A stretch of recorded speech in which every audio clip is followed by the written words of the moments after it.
Rogers TV. You're watching an interesting local show on Rogers TV and you want to know more. That's when you head to RogersTV.com. Our website provides more information about our programs, our hosts, our schedule, and about how you too can get involved with Rogers TV. Visit us online at RogersTV.com. Sarah. Melissa. What are we reading today? We are reading Intermezzo by Sally Rooney. Can't wait.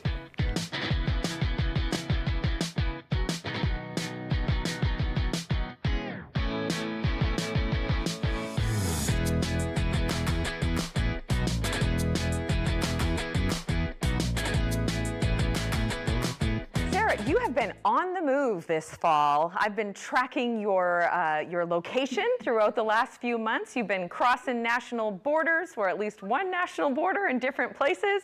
What have you been up to spreading love for the podcast in various spots this fall? Yes, I certainly have. So I just came off of 2 back-to-back trips to Canada, happily. One in September, mid-September, I went to Chelsea, Quebec for a little spa weekend. And then in October, I ended up in Newfoundland. Unfortunately, not in Corner Brook where you are, Melissa, but in St. John's. And so, yes, 2 trips, and certainly, and somewhat unexpectedly, ended up really promoting the podcast. And I have a couple little funny stories that I definitely kind of want to share with you about some of my interactions with some unexpected people about the podcast. So, because certainly, any people that I knew that I was visiting in both Quebec and St. John's, family members, friends, certainly sharing the love for the podcast and doling out stickers. I always have them on hand in my purse. But yeah, I had these kind of unexpected and I think really adorable, lovely little interactions with some strangers where we ended up talking about the podcast. So I can't wait to hear them too, because we often joke that one of the reasons we started this podcast is so that we could actually keep in touch, that like our families are more receptive to us being like, we need to catch up by recording and preparing a podcast instead of just like scheduling hour-long phone conversations with each other, which we absolutely could do. And you have been telling me like multiple times through both of these trips, like, I can't wait to tell you this funny story that happened in a cafe, and I can't wait to tell you this funny story that happened to me in Toronto. And well, we haven't gotten around to it outside of the podcast, so these stories will be highly anticipated for me and all new to me and the listeners and viewers now. So can't wait to hear it. Go for it. Yeah, there is that whole thing, like save it for the pod, save it for the broadcast, like so that it can be fresh and we can have some real genuine reactions. But I'll start with my trip to Quebec. And so this trip was mid-September. I went with my cousin Trina, who lives in Kingston, Ontario. We met up in Chelsea. It's about a 2-hour drive for her. It was about a 7-hour drive for me, but that's all right. I love a good road trip. And we essentially spent the weekend in Old Chelsea, which is this really charming and small, quaint little downtown area. And when I say quaint, I mean quaint. Very small. And we ended up going to Spa Nordique, which is also located in Chelsea, which was really unexpectedly amazing. I didn't really do my research before we went because she planned the whole thing, and very impressed. But in any case, while we were in Chelsea, the first morning that we were there, we went to this little cafe called Tonique. Super adorable, sat out on the porch, and our waitress came out, our server, and immediately clocked her outfit. I was like, that's super stylish, probably can't pull it off, but she was wearing this lovely long floral straight skirt. And then she was wearing a t-shirt, and it had like a little like kind of midriff like little knot. And she just looked super stylish, just this kind of cool t-shirt and skirt look. But what really drew me in was the actual image on the t-shirt.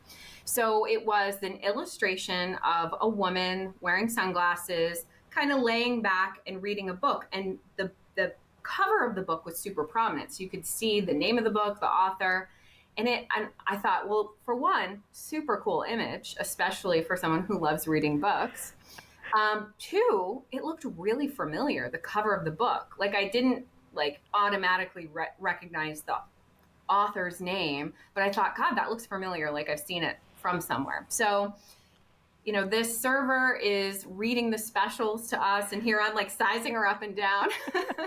And when she finishes up, I say, I love your shirt. That's such a cool shirt. And she, super friendly, is like, oh, I found it on Etsy. It's this really cool artist. And you can kind of customize your shirts with different images of, you can pick the woman that's on the shirt and skin tone, hair color and texture, and then lots of different options in terms of the books. And she said, I picked this particular book because the author is from close to where I grew up. And one of her books, not the book that was depicted on the shirt, but one of her books, I guess, was set where she grew up.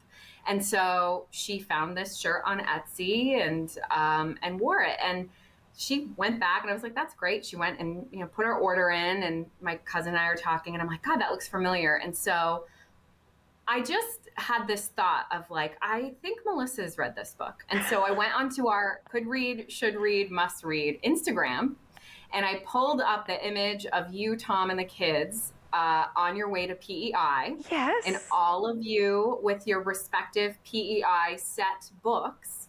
And it was the exact book that was on her shirt. So it was Some hellish. This Summer Will Be Different by Carly Fortune. Oh, it was the one that I'm holding in Yes. the picture. That is hilarious. That was the book. And so when she came back, I was like, I have this podcast. I have one of my best friends, and I was like, the funny thing is the book looked familiar, but I wasn't super familiar with the author. And so I actually showed her the Instagram post. I was like, this is my friend, Melissa. They're on vacation PEI. And look, she's like, this is the book she's reading. It's the book that's on your shirt. And anyway, I ended up giving her a sticker and telling her about the podcast. She said she would listen. And it was just this really lovely little exchange. And we talked about books and reading, and she encouraged me to read some of Carly Fortune. She said she hadn't read This Summer Will Be Different, but I believe it might have been Meet Me at the Lake was the book that she had read, and it was set close to where she lives. So anyway, I just so thought she's that not was from PEI, so she's from like Ontario or something. She's from Ontario, yeah. Wow, that is so interesting. Like, I love that story. And it also kind of reminds me of, so earlier in the year when we were talking about like our reading goals for 2024, and of course we are approaching the end of 2024, so I have been like reflecting a little bit on that, and also anticipating like what will my reading goals of 2025 be. But we talked a lot about like being readers who are in a conversation with other readers, right? Like, and really we were mostly talking about how we would do that through the podcast and how we would do that through social media, which I think hands down we absolutely have. And even just this week alone, like someone just out of the blue texted me about a Matt Haig book that they had read, and because they saw the stuff on the social media and had listened to this, it's an audio-only episode, so head over to Spotify or Apple Podcasts to hear that one. But just people just out of the blue contacting me to like engage about these books. And I was really excited about that. But then for you to have like a conversation with an unknown reader, like this reader who is just your server, and then you end up having this cool conversation with them, like it is such a neat little like secret society of readers that we have and we can connect with. That's amazing. I have no idea if she ended up listening to the podcast, but or if she'll, because this is on Rogers, and so maybe she'll spot it on her local Rogers channel. But I just want to give a shout out, Francesca from Tonique, and she was getting married at the end of October or mid-October. So congratulations on your wedding. And and it was just such this like lovely little exchange, and I just was like, this is so heartwarming, and like a way that the podcast like kind of helped me connect with this like random person, like you said, like the secret society of readers. And then my second story happens to occur during my trip to Newfoundland. unfortunately, or maybe in this case, fortunately, because I did feel like it was somewhat serendipitous, Newfoundland is a tough place to get to. So flying from the United States, I flew from Boston, which is about an hour and a half from where I actually live. So an hour and a half drive to the airport. And then I had 2 really long travel days, which definitely goes to this book and how I came to read this book, which we'll get into later. But long travel days, multiple stops, no direct flight. I think I did Boston, what was it? Boston to Toronto, Billy Bishop, and then Billy Bishop to Halifax, and then Halifax to St. John's on my way. And then on my way back, it was supposed to be St. John's to Toronto Pearson to Ottawa, and then Ottawa to Boston. And it was going to be another super long day. Well, of course, leaving St. John's, flight was delayed. I get into Toronto Pearson as my flight to Ottawa is taking off. Like we probably Nice. like passed each other as I was like landing in the plane. And I get off and they're like, okay, let's figure this out. Let's try to get you, we're going to get you home. We'll figure out how. They could not get me on any other flights to get to Boston until 7:00 that evening from Toronto Billy Bishop. So a different Toronto airport. Mm-hmm. So that meant I arrived in Toronto at 9:30 in the morning. So that meant I was in Toronto from 9:30 in the morning until 7:00 at night on Thanksgiving Monday. Right. So I was like, okay, this is great. And I was also sick. So we can just add that in to like, just really make it that much more interesting. So I ended up having to take a train from Pearson into downtown Toronto and then make my way over to Billy Bishop so that I could get my ticket printed and make sure that everything was on the up and up. And then I just had this day. Where were your bags? Luckily, I had just carry-ons. Oh, okay. So I had a backpack and I had a little rolling, tiny suitcase. So that we're spending the day with you touring Toronto. I know, I was a real tourist. Now, luckily, I had been in Toronto before and had flown in and out of Billy Bishop and kind of understood like the layout of downtown. So once I got into whatever it was, Central Station, whatever the train station is in downtown Toronto. Union Station, maybe? Probably Union Station. I feel like that's a pretty typical train station name. But I was able to I knew where to go. Like I knew how to get to Billy Bishop. And I actually walked, which was silly. I could have taken a shuttle that would have like saved me about a half an hour, but I got to walk and it was And you had plenty of time by the sounds of the timeline. So once I got checked in at Billy Bishop, I was like, okay, I'm good there. I know that everything is set for my 7 p.m. flight. I've got all this time to kill. I'm just going to wander around Toronto. And that's what I did all day. And so I was like, I'm going to get myself a really good meal. And so I think it's called Cafe. I'll have to look it up and tell you what the name of, not that anybody cares about the cafe that I went to, but I was looking around because I had eaten at like Momofuku when I had been to Toronto last time and a couple of other spots, but I was like, I want to do something different. And I happened upon this cafe and it looked jumping and it had like a really cool like decor. And I was like, this looks like the spot. I'm going to go there. And I'm waiting in line. I'm a single. And so I'm like, okay, wherever they put me is fine. And they ended up putting me at a counter. They asked if that was fine. I said, that's cool. And there were a couple other fellow single patrons that were sitting next to me. And we had been in line together. And there was some confusion about how to put your name in because it was electronic. Oh. And who to talk to. So we were all kind of talking amongst each other anyway. Spending Thanksgiving together. Spending Thanksgiving together. So it's me and then 2 gentlemen on either side of me. And we're silently eating our meal. One of them I clocked had a Cormac McCarthy book with him. He was reading Blood Meridian. So I was like, that's interesting. And then the other guy was just kind of doing his thing. And then the middle guy between the 3 of us, he asked about our meals. He's like, how's your meal? Did you enjoy it? What did you get?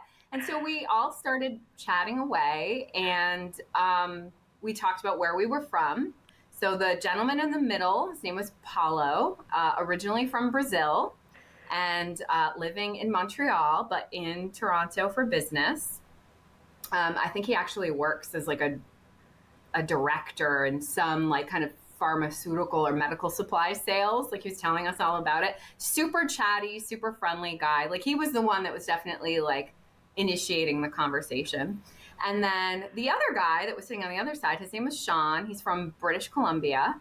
And he works like, I think in like for the Ministry of Finance or something. But he was new to Toronto. Like I think he's only lived there for a couple months. So he didn't even know where to go. Like he had never been to that restaurant before. And so the three of us are just kind of talking about like our lives, what we do for a living. And then towards the end, Paulo, he gives us his business card. He's like, look me up on LinkedIn. And so I was like, Sarah, are you going to actually do this? Because I didn't have a business card, but what did I have? You had stickers for the podcast. And so I said, well, I don't have any business cards on me, guys, but I do have stickers for the podcast. And so they were so lovely and genuine. And they were like, what podcast? Like, what do you do? And so I told them it was, you know, it was a literary themed podcast, told them the name of it. Of course, they had their stickers that I had given to them. And we started talking about books. It was so sweet. And so Paulo talked about his favorite story. He said that, you know, he speaks multiple languages, like Portuguese is his first language. He speaks French, he speaks English. I think he speaks a couple of other languages too. But he was telling us about this book called Roscoe, and he couldn't remember the name of the author, but I looked it up afterwards, and it's by William Kennedy.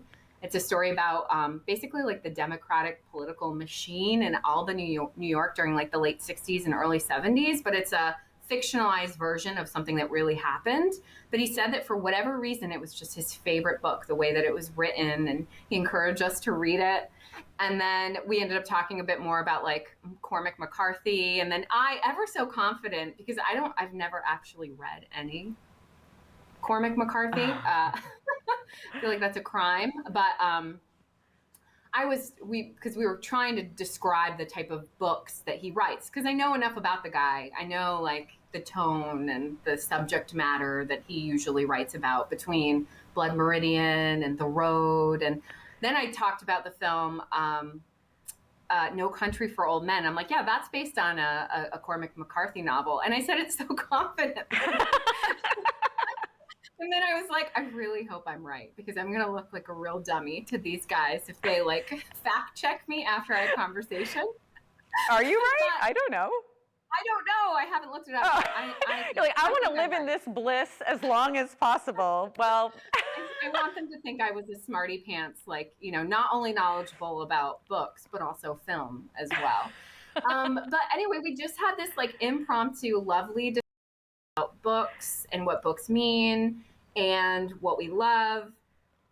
And it was with these two strangers from totally different parts of the country, parts of the world, you know, me, an American, a guy from Brazil, a guy from British Columbia, Canada, like, and here we are sitting together in a cafe on Thanksgiving Monday, just having this chat. And if I'd never brought out those stickers, we wouldn't have had that part of the conversation. We still would have talked about what we did for a living and all that. But it was just like that moment alone, even though I was sick and I was like in Toronto for this whole day with nothing to do, I was like, this made it all worth it.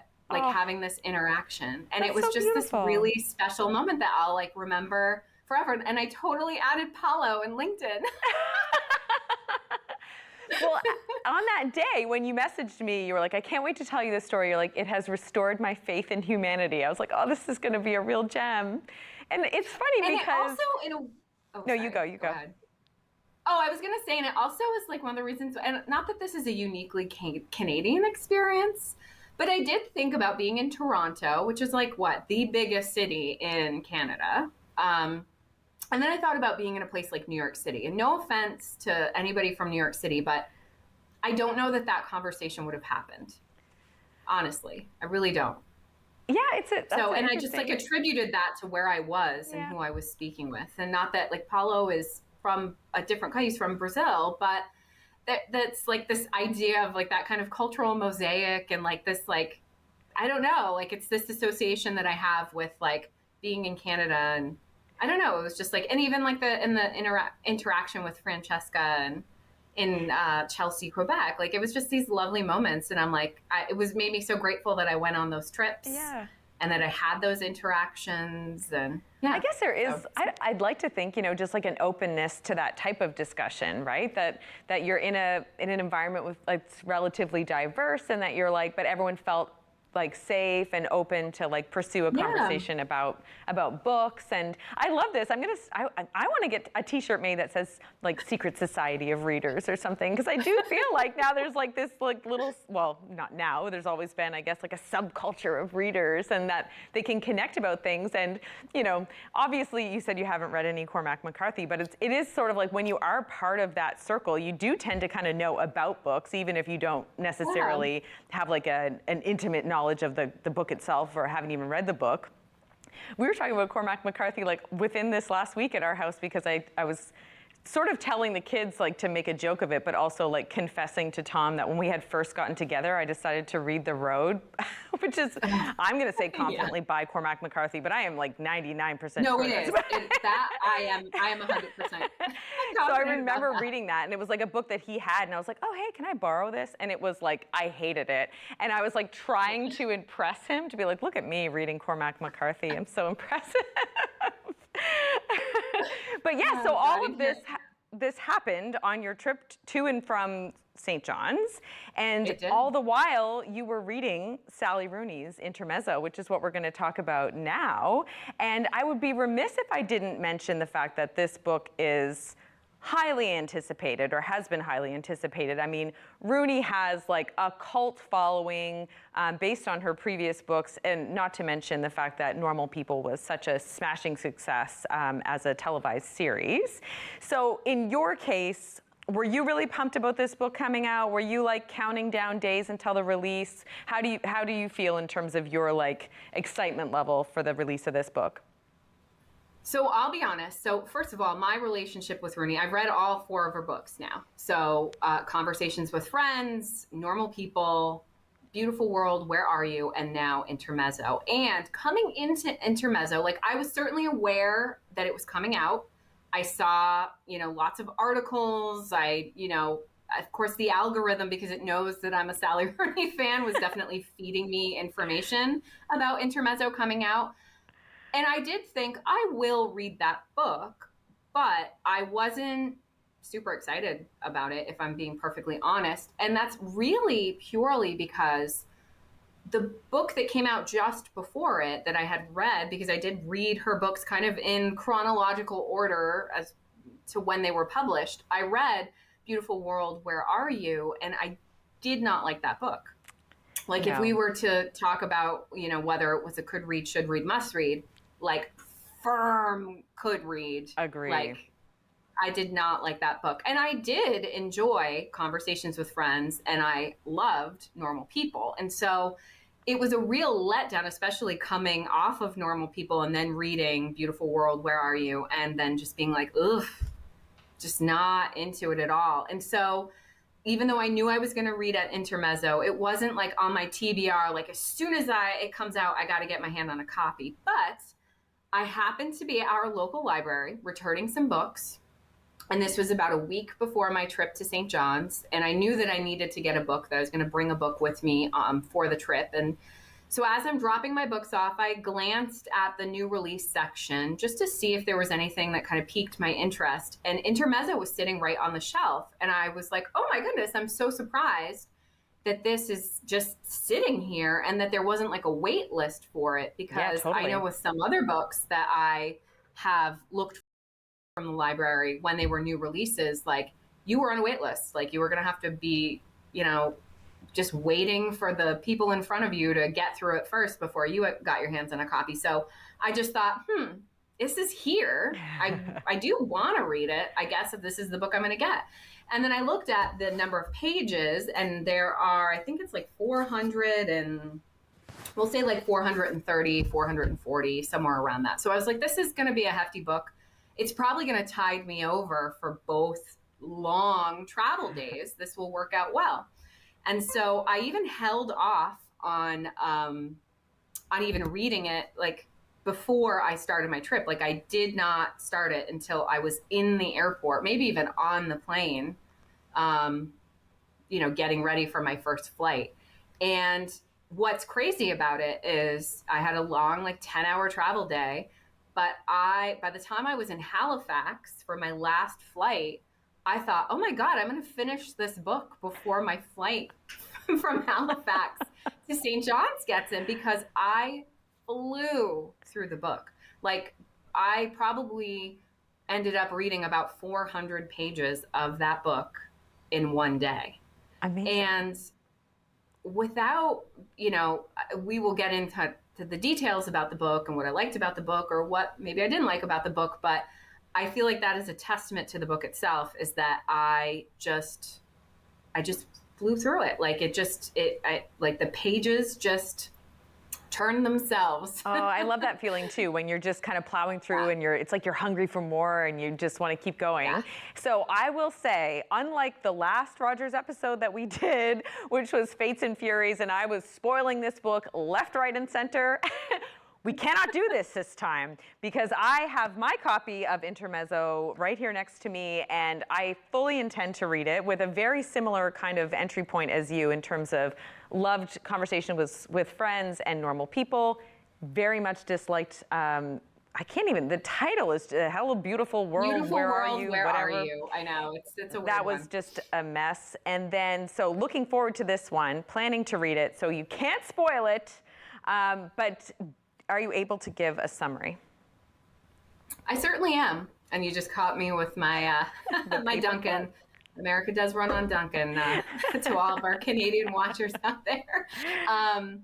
So essentially, this book, Intermezzo, is really the story of two brothers, Peter and Ivan Kubek. Peter is a 32-year-old solicitor or lawyer. His brother Ivan is 22 years old, and he is kind of like a chess prodigy and recently graduated university student. They live in Ireland, as all Sally Rooney characters do. And the book opens, and their father has just passed away.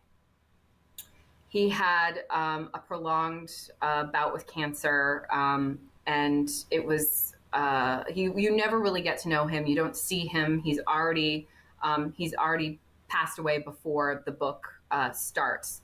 And really, you could say that this is kind of a story about the two brothers, their inability to kind of come to terms with their father's passing, and then the relationship that they have with one another. I would say that's really at the heart of the story. But it's really the story of relationships in general, which I think is such a kind of Sally Rooney go-to. They're always about relationships and the complexities of relationships and communication, and what goes wrong and what goes right and what people struggle with. And so even though at the heart of the story, it's these two brothers, Peter and Ivan, it's also about their respective romantic relationships as well. And so Peter has really two primary relationships that we learn about in this book. He has a relationship with Sylvia, who was really, for all intents and purposes, the love of his life. And I mean, he's only 32, so God knows, but up to this point. And he had met and started dating her while they were in university together. And they were, really on track for kind of spending their lives together, getting married, having children, and really happy with one another, well suited to one another. And at some point, Sylvia is in a terrible accident that essentially impacts her reproductive organs. And so she's unable to have sex, and she's unable to have children. And it's a devastating injury to her. And it ends up, really being the main reason why she breaks up with him. And so when we meet Sylvia, she is still in Peter's life. They're friends. Peter really is still in love with her, but they're just friends. And that's kind of where that relationship is. And so we see them a lot together having conversations. She knows everything about his life. She knew his father. She's close with his brother Ivan. Like she's kind of like this glue in his life that like throughout the course of the book feels like it's kind of coming unraveled. And then Peter also has this relationship with a girl named Naomi. She's a 21-year-old university student. She is someone that he has, I think, very strong physical attraction to. Their relationship has really kind of revolved around sex. And it's also a relationship that Peter is very uncomfortable with. I think because of her age, because she's 21 and here he's 32. Also because of like the disparity in their kind of like, I think, their living situations. Like here he's like a successful barrister who's living in a nice apartment and has money, and she is a really poor university student, may or may not be kind of squatting or at least like kind of illegally living in an apartment with a bunch of other people. She dabbles in sex work, and I don't know if it's something like kind of like OnlyFans, where she's like sending images or videos of herself to other people or men for money. And they also have kind of like a financially transactional relationship. Now, it's not as if she is prostituting herself to him, but he gives her money and she has sex with him, and he has a really hard time reconciling the difference in the power differential between them, the two of them, and what it means that he gives her money. Is she with him because he gives her money? Is that not a part of the equation at all? There's a lot of questions he has, like both, and because he's a Sally Rooney character, he has no way of communicating this to her and like really being able to like talk about his feelings or his like worries or his questions about it. So that's Peter. He's and really I know you're going to get into the. Just want to like dip in here for 1 second. Do you ever get that story from Naomi's perspective, or is it only from his perspective the whole time? I don't believe that I really don't think we get Sylvia or Naomi's perspective. We do get obviously Peter and Ivan's perspectives, and then Ivan's romantic interest, Margaret, you do get her perspective. But it is kind of interesting that you don't really know where Naomi falls. And I don't know if and Naomi ever overlap. Do they ever meet one another? They do. Okay. They know. I mean, Sylvia knows all about Naomi, because that's the thing. Like this role that Sylvia has in Peter's life, she knows everything about his life and what's going on. And he has told her about Naomi, and I think even expressed maybe to a degree to her about his discomfort with this relationship. And she's very accepting of Naomi, even though there is like this kind of tinge of like, there's like still this like semi-romantic entanglement between he and Sylvia. It's very complex, between them. And then Naomi does know about Sylvia, and I think she has more questions about like, so who really is she to you, and how do you feel about her? And he can't be 100% honest, I don't think, with either of him about exactly where he falls. So, okay, so but that's I do like just, so that's Peter. And I do want to, well, no, we can, I have a little excerpt that I wanted to read, but I don't know if I think it's Ivan is the other brother. Yeah, let's talk about Ivan first. And then I want to kind of talk a little bit about some Sally Rooneyisms that seem to be pervasive through all of her work that I really found in this book as well. Okay, let's talk about Ivan.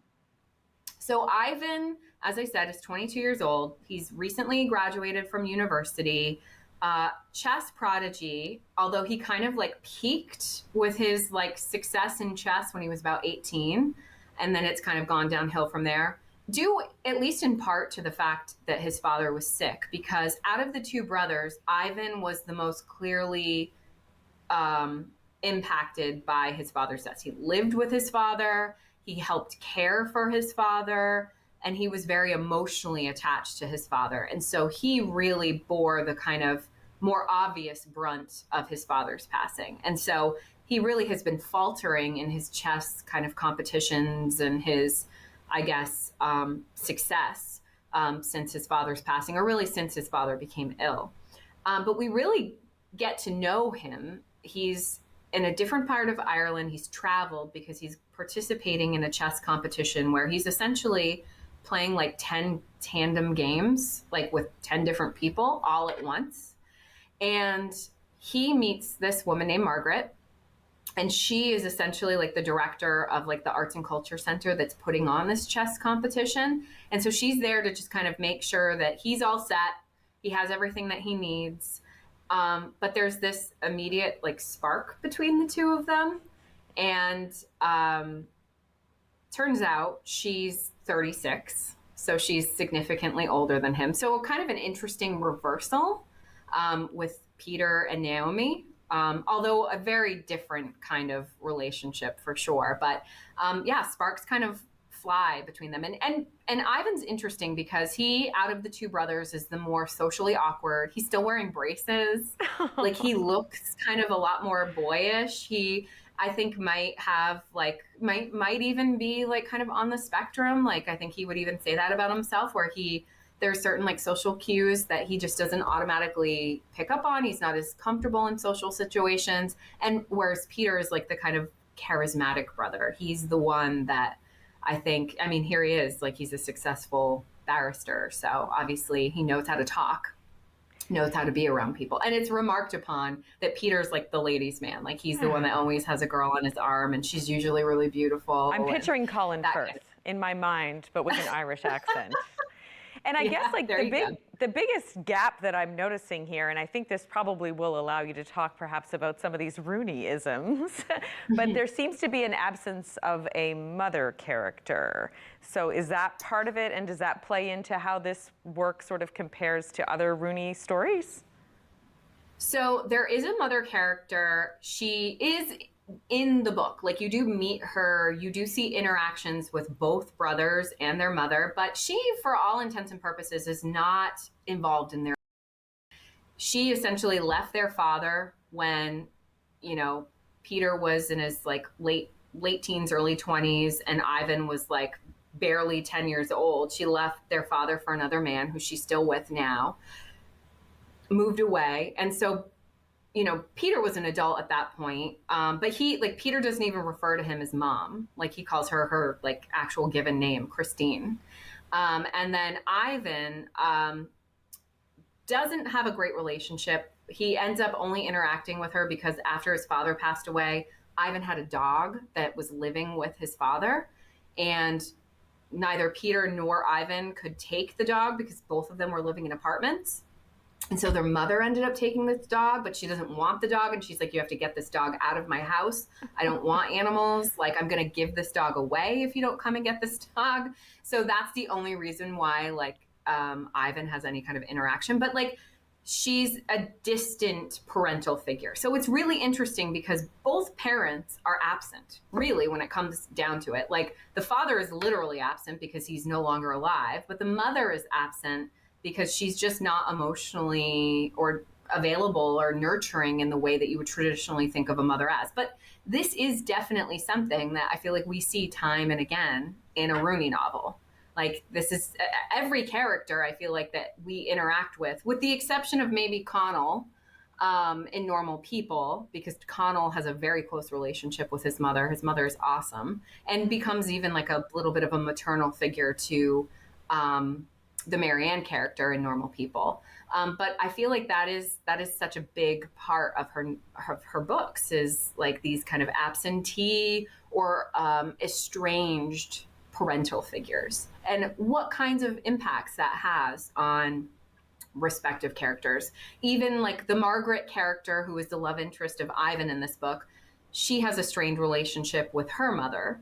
Her mother's really judgmental of her and her kind of living situation, because Margaret, it turns out, is married and has been married for a long time to someone who has a really bad alcohol addiction, but she hasn't divorced him. They stay married even though they don't live together anymore. And her mother has a lot of opinions about that. And so she's not close to her mother before that, because of that, I should say. And even Naomi talks at some point in the book, or when she's, communicating with Peter, talks about how like she did not come from a good home life. Like that's why she is kind of dependent financially on kind of using her body for money, because she does not have a support system from her family. And then of course you've got the Peter and Ivan characters who. Do you think that Rooney does that to be, is it a generational thing for one? I mean, where our generation is always critiqued for blaming our parents for everything. But also, do you think that she's also trying to show something about, when people do have those severed relationships, that they struggle more, as an island, rather than if they do allow themselves to be dependent on people or rely on those kind of formative relationships? I think so. I think the fact that they're another kind of Rooneyism that so I feel like there's like an overlapping, like they go kind of hand in hand together, is that all of her characters have such a hard time communicating with one another. Sometimes the more intense the relationship, the more difficulty or the more barriers there are present in their ability to relate to one another or communicate with one another. And I feel like you could really look at that as a direct effect or impact from maybe having these stunted relationships with your parents, right? Because those are the people that model our communication skills and our ability to be intimate with one another on multiple levels. We're getting that kind of modeled by our parents, by the parental relationships with maybe both parents and how we see them relating to one another, but also in the way that they relate to us. And so when a character has no relationship or a poor relationship with a parent, or is maybe in this case, like with Peter and Ivan, like grieving the loss of a parent, like how does that then present itself to in your romantic life? How does that, I don't know, what does that look like? And I think the generational piece is there too, because I think that our parents' generation, they were not encouraged to talk through things the way that we are now, and certainly not the way that we really encourage our kids to talk about everything. So yeah, like maybe we're kind of seeing like the trickle down of that too, is like it was never modeled to them, so therefore it was never modeled to us, and then that inability to communicate, in really also like high stress, high energy kind of scenarios. I listened to a few reviews about this book, and it seems to me like it's kind of unanimous that everybody's like, okay, Rooney is back. Like this book does measure up to the expectations that we all had coming out of Normal People. But then it's interesting about like the comparisons as well. And one of the, this is revealing that I was listening to a woman with a British accent reviewing the book, and she kept referring to the style of the writing. And I cannot tell you whether or not she was describing it as bold, B-O-L-D, or bald, B-A-L-D. And so then my mind was really turning with this, like, what would a bald style? Does she mean sparse? Does she mean stripped back? Like, what does she mean by bald? Or did she mean bold? So I want to put the question to you. Would you use either the word bold or bald to describe the style used in this book? I mean, I think you could really use both. I like the bald kind of interpretation in the sense that I was really like, sometimes I would like, I would read a paragraph or I'd read a page, and then I'd kind of stop, and then I'd look at the page and I'd look at the way that the sentences were structured, or that the paragraph was structured. And like, she has a lot of kind of like, I don't know, like kind of cut off, like non-sentences, like very kind of brief, like snapshots of images that she's using very little words to describe, but somehow, I don't know, like they can get you to where she wants you to go. But it is kind of bald. Like it's not super flowery. It's descriptive without being descriptive at all. But they're like, yeah, like really like 2 or 3 word sentences. They're not even sentences at all. And I'd be like, wow. But it's interesting what she can accomplish with the way that she writes. And then bold, and this kind of goes back to what you were saying about like Rooney is back. And I love that, like, I keep seeing like, we're so back, baby, like as like a phrase that's being used all over the place now. And I do recall reading this book and thinking, we're so back, baby. And I was messaging you throughout my travel day as I was reading this book. And I remember sitting on the plane and I sent you a message and I was like, I think we're like 30 pages in and there's already been like 2 sex scenes. We're so back, baby. And I was like, and I honestly, it was like every 20 pages there was some sort of sex scene. And I was like, okay, all right, we're back. Was she like, Rooney one? Sorry, did you feel like it was salacious, or like was she doing it to be like, I guess they really loved all the sex before, and when I took it out, they didn't like it, so I better make sure I put lots in? I feel like I'm going to get such like a lame response, but I felt like it made sense for the characters. Like I feel like it's like talking about nudity in movies, and it's just like, but it was crucial to the story that they were naked. Like it was crucial to the story that they were just having sex all the time or having sexual encounters with one another all the time. Like it kind of made sense, like with the Peter and Naomi relationship in particular, but even like there's some like really interesting interactions between Peter and Sylvia, especially knowing that she cannot have sex. And they don't ever get explicitly into exactly what happened to her, what kind of injury, but it sounded terrible. And she's had to have like multiple surgeries. But so there's some, and then with the Ivan and Margaret character, and then you've got like a real May December, you know, she's 36, he's 21. Those are some really interesting kind of sexual encounters that they have too. But I did feel it was really relevant to the story. So it didn't feel gratuitous. It didn't feel like she was just putting it in there for the sake of having it in there. But I feel like Rooney is known, and that would be my other Rooneyism is sex, because like she is known for the way that she writes a sex scene in her book. Like she's actually been praised about like having well-written sex scenes, because I mean they can kind of go all over the place, right? Like a sex scene could be great or it could be super corny and it could take you out of it. And I feel like that is one thing that she does well. And I mean, she certainly did it very well in Normal People. I think everybody on the face of the earth who's read that book and or seen that show, which she was a screenwriter on, would agree. One of our former professors, Dr. Janine Farquharson, said that she was aware of high school teachers teaching that book as a means of, working with students and talking about consent. So, yes. She's definitely doing some important work in that regard too. So, yeah, like you said, not just something to be like, oh, scandalous and, have the pages turn themselves for that reason, but also that she's getting at something there too. But so she does go after big themes. I know, being critical of capitalism is another big theme that she goes for. Did you see any of that happening in this book as well? Yes, I feel like of all of those kind of elements that we've just discussed are present. But the thing that I really, especially in thinking about this book and thinking about our conversation today, that really kind of hit home for me was that kind of criticism of capitalism that I feel like is underlying in every single story that she writes. I think it's very pronounced in Normal People, but I think that she's really returned to that in Intermezzo as well. And so a lot of the excerpts that I actually had picked out for today have to deal with that. And like this idea of money and what money means, wealth, and how money tends to be like the relationship that we have. Everything is transactional, right? Like if I give you money, you give me something in return. So especially like in the idea of Peter and Naomi, for example, like he's giving her money. And so in return, is she giving him sex? Is that truly the crux of their relationship? Or can there be a way where you are giving money because you have money to give and the person that you care about needs it?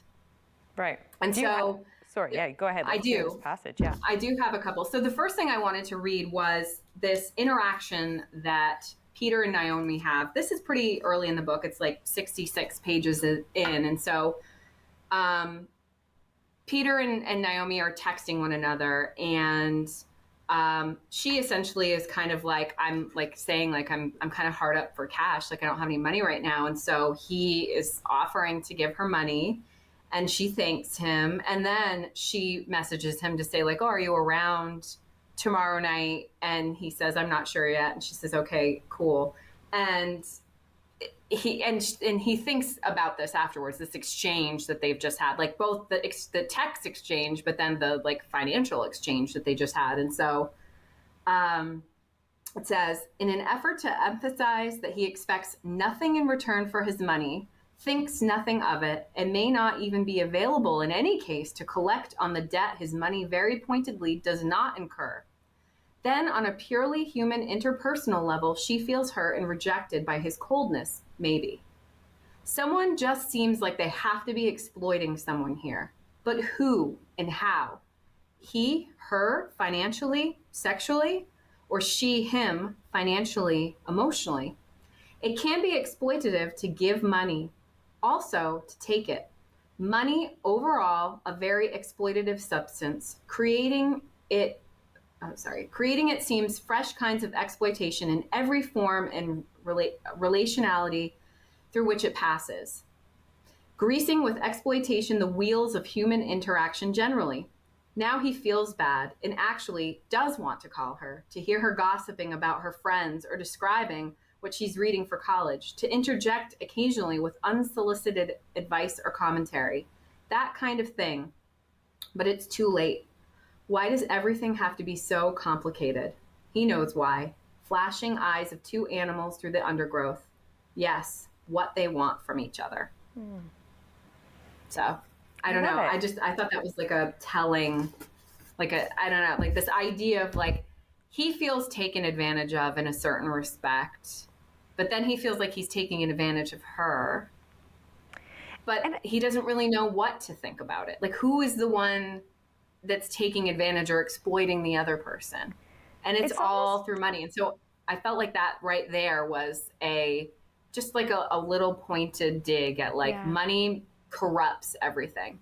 Because sometimes I feel like money is seen as the only thing that has true value, right? That it's like the ultimate currency, obviously. But then if we kind of like pan out from that a little bit, like, you know, lots of things are valuable to us beyond money, and we exchange those, you know, without the same level of concern, right? Like, somehow giving cash in certain contexts to someone as a gift is seen as crass. Whereas if you purchase something with that same money and then hand it to them, it's a thoughtful gift instead. So, you know, I do think that we have I think it's like a tense relationship with money and then how it's exchanged. So I love that she does context of the relationship too, so that you're curious about what their feelings are for each other and whether those feelings are genuine or if they come from an authentic place once money is part of it. Yeah, I think though, Sarah, at this moment, I need to ask you what your opinions truly are on this book by asking you the question is, and I'm going to hold up my copy too. We don't have time to talk about this, but the Canadian copy is different. Wow. I really think it's a British, like, I feel like you probably have the UK version and I have the American version. This happened with Harry Potter too. And it looks like the cover of a spy novel to me, but there's still a chess piece. There's still some consistencies there, but I love comparing these and seeing like what did they think that Canadians would be? Why did they think Canadians would be more drawn to this than that? Who knows? But based on your recommendations, would you say that Intermezzo by Sally Rooney is a could read, a should read, or a must read? I am going to call Intermezzo by Sally Rooney a solid should read. Ooh, I totally thought you were going must. Okay, dish. I think I'm going to start really reining in my must reads. But I think, because I think Sally Rooney is certainly not necessarily for everyone. I really do like her as a writing, and I will say, like 3 out of 4 books that were all published within between 2017 and 2024. That's super prolific, insanely prolific. The fact that 3 out of her 4 books are very good books is saying something. I would call Normal People a must read. I would call this a really, really, really solid should read.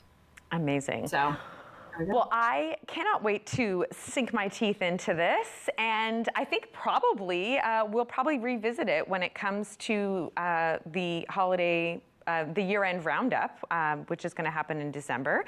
So I'm looking forward to reading this, and I'm definitely going to have, that lens on, looking for certainly the capitalism critiques, certainly the communication stuff, parent relationships, and let's face it, I'm going to be looking for the sex too. Oh, this is awesome, Sarah. Thanks so much for this wonderful conversation. I was so glad I finally got to hear your stories about, great experiences with fellow readers of the Secret Reader Society all over, and looking forward to reading Intermezzo and talking to you about it again sometime soon. Love it. Thanks, Melissa. And thanks to Rogers TV.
If you have a comment about this program, we'd love to hear it.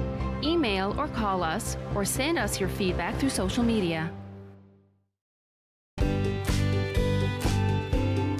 You're watching Rogers TV. We invite you to play What's My Line? Welcome, Mrs. Baker. Those folks over there need to guess your extraordinary occupation. Are you an entertainer, Mrs. Baker? Yes. Do people come to watch you, perform? Yes. Do you travel for work? Yes, I do. Do you ever wear a special type of costume? Yes. Is your job, physical? Yes, indeed. Are you a member of a team? Yes. Are you a professional baseball player? Yes, I am. Created during the Second World War, the All-American Girls Professional Baseball League included 68 Canadians. One of its brightest stars was my mother, Saskatchewan's Mary Bonnie Baker, a pioneer for women in sports. Today, I helped a senior find transportation to an important medical appointment. Today, I helped a new mom find virtual programming so she didn't feel so isolated. Today, I helped someone understand new government supports. Every day, 211